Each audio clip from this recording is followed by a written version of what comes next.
Hello. I think I need my, do I need these? Yes. Yeah. I'm so grateful to accept this tonight, and thank you very, very much for having me back, Variety, and to be here with these amazing women with their tits out. Get your tits out, it's amazing. And just to shed just a bit more light on stuttering. Look at me trying to get serious again. No ad-libs, that's it. You know, I am grateful to shed light on it because it is a disability that lives very often in the shadows alongside its great friends, fear and shame and humiliation. And so if I can give you the long and short of it, stuttering affects about 3 million Americans and about 80 million people around the world. It is, it's nearly always misidentified as a nervous disposition or a psychological issue. And this is wrong. This is wrong. It is neurological, it's biological, it's often hereditary, and it's not your fault. And these are facts I just wish I'd known early on, because I stuttered brilliantly, you know, for years and all through my childhood. And I still consider myself one. You know, certain words will get stuck. Phone's a bit of a nightmare. Environments challenge me if I'm scared or if I'm under pressure to persuade or convince, like, don't ever ask me to pitch you anything, like, ever. And, you know, I think maybe, I'm not sure to this day, like, how much verbal flippity-flops I do to substitute words that are easier to say than others. And, I mean, the problem is there's, like, a few words you can't substitute, like your name is just the depths of hell, right? So if you want to see a stutterer break out into a cold sweat, it'll just be to, like, ask them what their name is, you know, because you can't swap it out. There's no substitution.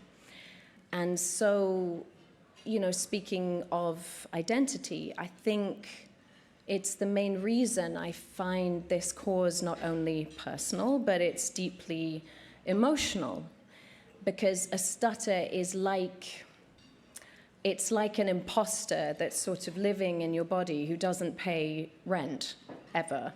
And it sort of completely and utterly misrepresents who you are as a person. And it can limit you from getting a job, no matter how qualified you are, because you could be deemed unconvincing or off-putting or unintelligent. It can limit children from finding meaningful relationships, being bullied, being cast out. And it can limit you from finding love. And so the list of limitations is of not being able to speak, puts on you are far-reaching and they're traumatizing. You know, because we're built as humans to share our souls and to engage and to converse and to connect and to love and to fight. And our voices and our words and our stories, they matter so much. And I've worked with the American Institute of Stuttering for 17 years, and I love them, and they're family to me. And the work they do in emboldening children and adults to just sort of wrap their arms really lovingly around their stutter and their imposter, and to discover that it's just a part of you, it's not all of you. And they have these very loving and sort of confidence-boosting methods, and they've freed voices, and they have changed lives all across America and beyond. So if you know anyone who stutters, just don't hesitate. Just please send them our way.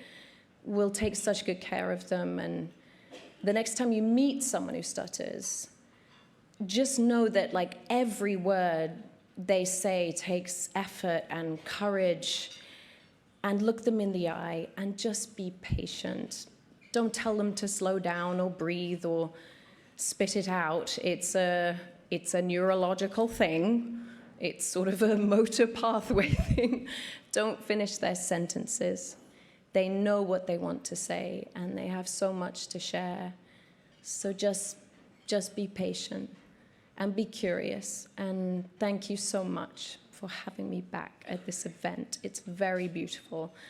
And thank you to Wells Fargo for your generosity. I appreciate it so much. Thank you. Thanks, guys.